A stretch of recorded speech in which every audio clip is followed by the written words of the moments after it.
Alas, mtg-portal, we have made it to episode 8 of the worst Magic the Gathering cards in history. This has been a painful, painful journey through time, and for those of you who are still here, you are gluttons for punishment, but I'm glad you enjoy this series. So without further ado, let's get started on the next 9 worst Magic the Gathering cards in all of history. I hope you enjoy. First up on our train wreck to hell, we have Carnival of Souls, coming in at 1 colorless in the black for an enchantment that simply states whenever a creature comes into play, you lose 1 life and add 1 black to your mana pool. It's not the worst card ever, but it is still a pretty bad card. So bad, in fact, that it doesn't see play in just about any format. Carnival of Souls is an engine that was perfectly designed to be broken, and it was never abused nor utilized. Again, for the simple fact that it is just that bad. Now, for those of you familiar with Carnival of Souls, you will also remember a card called Tangleroot. It is an artifact for 3 colorless that produces green mana when a creature is played without the drawbacks. In essence, it is the artifact version of Carnival of Souls. See the following. This card simply shows that Magic the Gathering and Wizards of the Coast is never going to leave a bad card alone, and they will always try to find a better, new, advanced way to make a bad mechanic a good mechanic. Hence why Carnival of Souls is number 1 on this episode 8 of the worst Magic the Gathering cards in history. Next up on our list of bad Magic the Gathering cards in history is Fairies Isle.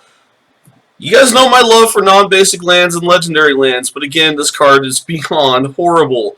So it is a double island coming in with phasing. Fairies Island comes into play tapped, okay? So you can then utilize it by tapping it to add 2 to your mana pool. However, it comes into play tapped and phases out at the beginning of your next upkeep. Yeah, no, this card is bad, and you should never play it. Next up, we have Off Balance, coming in at 1 white for an instant that enables you to prevent target creature from attacking or blocking this turn. Okay, so how about instead of just preventing it from 1 white, we just Swords to Plowshares it, and we destroy it. I don't know, that seems like that works out better to me. Yeah, this card's pretty bad, and you shouldn't play it. Next up, we have Urza's Emitter, coming in at 3 colorless for an artifact. While I understand the mechanic behind this card, I will simply state there's better ways to draw cards and to fill your hand.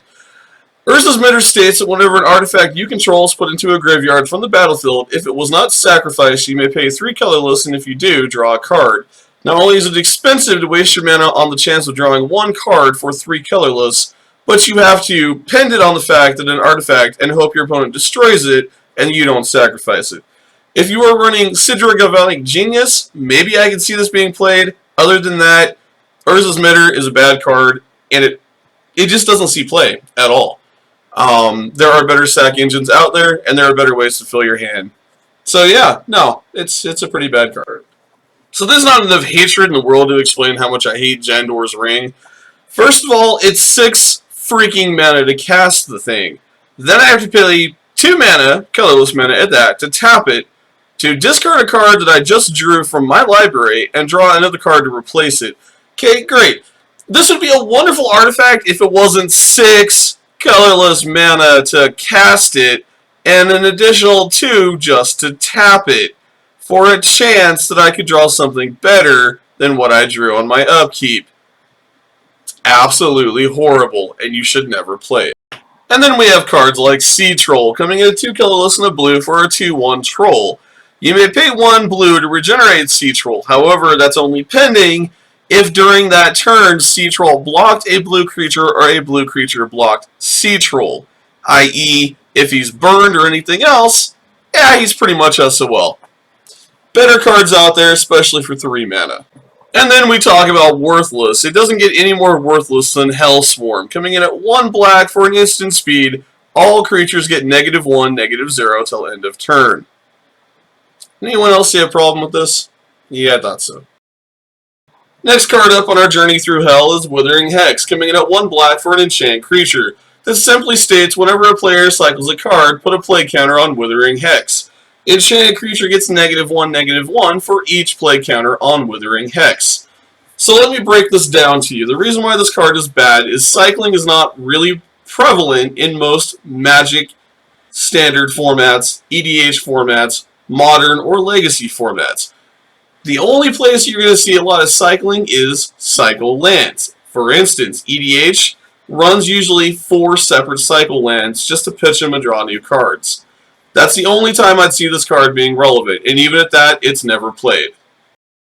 And if we want to talk about pointless and irrelevant creatures, then we have Port Inspector, a 1 colorless and a blue for a 1/2.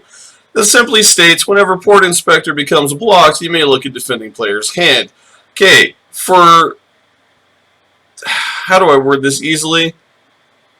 Nobody's going to block Port Inspector, I'm sorry, it's 1 damage. I'm not going to let you look at my hand. I will take 1 damage until I can kill it. This card is never going to achieve anything, and it's not going to attain what you're hoping to attain. Therefore, Port Inspector is a bad card and should never be. And our last card through the journey through hell for this episode is Thermal Blast. Coming in at 4 colorless and a red for an instant speed, this simply states Thermal Blast deals 3 damage to target creature. And if it has Threshold, which means you have 7 or more cards in your graveyard, Thermal Blast deals 5 damage to that creature instead. Okay, so what you're telling me is if I don't have Threshold, I'm paying 5 mana for 3 damage. That's 4 times the greater paying cost than Lightning Bolt, which is 1 red to deal 3 damage directly. And it's also an instant. Or we could go ahead and hit Threshold and deal 5 damage to that creature instead. Or we could run Volcanic Hammer, Lightning Bolt, Shock. Need I keep going? The infinite amount of burn that's 3 and under that would equally equate, if not make more sense than Thermal Blast. In essence, there's nothing wrong with the card, but yet there's everything wrong with the card. 5 casting costs for 3 damage is ridiculous, and it will never be played. I can't believe that I'm saying this, but if you actually want episode 9 of the worst Magic the Gathering cards in history, then give this video a thumbs up. If you don't, which is what I'm hoping for, give it a thumbs down, because why would you want to be gluttons for punishment? I don't know, I don't get it. You guys are just weird like that, but it's okay, I love you anyways. As always, if you haven't subscribed to MTG Portal, what are you waiting for? Smash the subscribe button down below. Normally I'd say give this video a thumbs up, but today I'm telling you not to do that. Give it a thumbs down so I don't have to make any more of these damn videos. But I know it's going to happen anyway, so episode 9 will be coming your way soon. Thank you guys for being a part of MTG Portal. Thanks for watching our videos and our content. We'll talk to you again soon. Take care.